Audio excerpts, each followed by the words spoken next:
Gambia. They're taking Myanmar's court in the UN, and they complain, and I'm trying to make sense of this. What do I understand? I mean, it's not to say that Gambia is also a saintly state. Also, everyone is doing it for political gains. Okay, but at least they have enough heart to try to do that. It's you don't fear Allah. Leaders don't fear Allah. We've become like Christians. We may preach the gospel. We may have the biggest churches, mosques, but people in the Vatican, they don't believe. They don't fear their Lord. They don't. The one Marxist newspaper in Italy, they did a sting on these Catholic priests. They were like arranging boys for them. And they asked them very specific questions, and the priests are laughing. Say, "Oh, don't you fear God?" I say, "Ha ha ha ha!" They'll start laughing. And these things didn't just happen now. It's been happening for hundreds of years, if not for 1,000 years. I saw something recently also. The Salesians Brotherhood of Don Bosco. You know that there's a big school. Their whole thing, it's a holy order, like the Benedictines, like the Franciscans. It's a holy order. Okay. And these holy orders, the Pope doesn't have really quite full control over them. And they can do as they like. And the whole thing is education and educating the boys. Huge, do I need to say more what the priests were up to? Huge cover-up. And this is institutionalized. Okay? So, it's a great deal of politics that's happening. And there's no fear of Allah. I was just looking at the calligraphy that Mahdi did. The fear of Allah is the what? The pinnacle of knowledge. The fear of Allah is the pinnacle of knowledge. So, when you see so many people get away with it, there's no fear. There's fear from the American government, of course, right? There's fear from the traffic police, right? You're on the highway, woo! Oh, everyone is shaking. Yes, sir. No, sir. Okay, sir, don't shoot me. Correct? How is this done? Why do we have fear from the police force? Why do we have fear from this government? Because they have power. You understand? They exert that. Muslims don't have any power. How can you put the fear of Allah when people get away with it? Like, for example, over here, if there's no power, they cannot exert that power. They cannot give you a ticket. Everyone does as they like. There is no fear. You can have law, but nobody cares. There's no fear. Everyone does as they like because it's not enforced, because there's no authority. But when there's authority, you cannot. So, on an international level, it's very, very, very bad. Very bad. And they know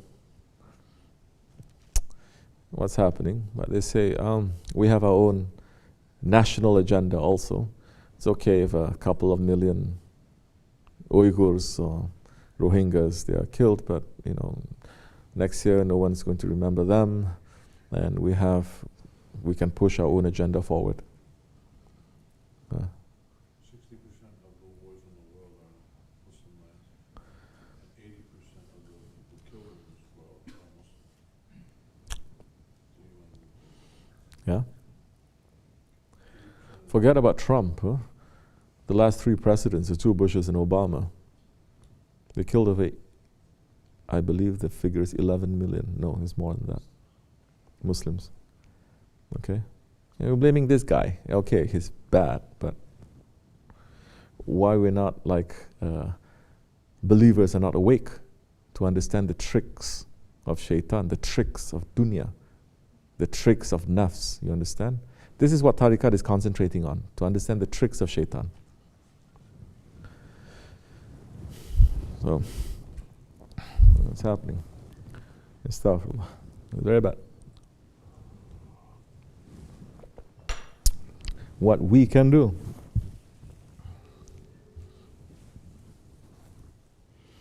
If you have the power, you must do that.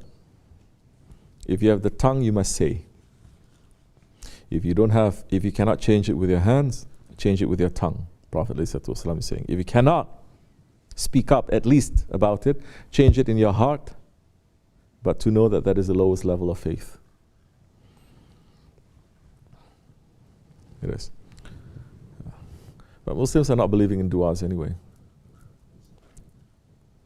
If only these world leaders, they will say, next Friday, all the Muslims, the whole world will go for Jummah, raise their hands and ask for Allah to send help to destroy those oppressors. You think Allah is not going to? They cannot do that. They cannot even ask the whole country to put up their hands because they're in the payroll already. How can you? So even with religion, or even with people from Tasawwuf, if I enter into, let's say, for example, different countries, Muslim countries, we cannot speak like this. We can make people to make zikr, we can talk about love, we can talk about Prophet, but don't make people to realize how we've been taking this drug. Yeah? Yes, that time, religion becomes a drug. It becomes an opiate. Because religion, Islam especially, is supposed to make you to wake up. It's the only religion that tells you to wake up. Allah specifically says, think. Why don't you think? You must be thinking. And the Prophet ﷺ didn't just come to give people shahadat, but to say, this society that you are in, that you think it is part of life, that you think it is part of your tradition, that it cannot be changed, this is messed up. It's wrong. To bury your children is wrong.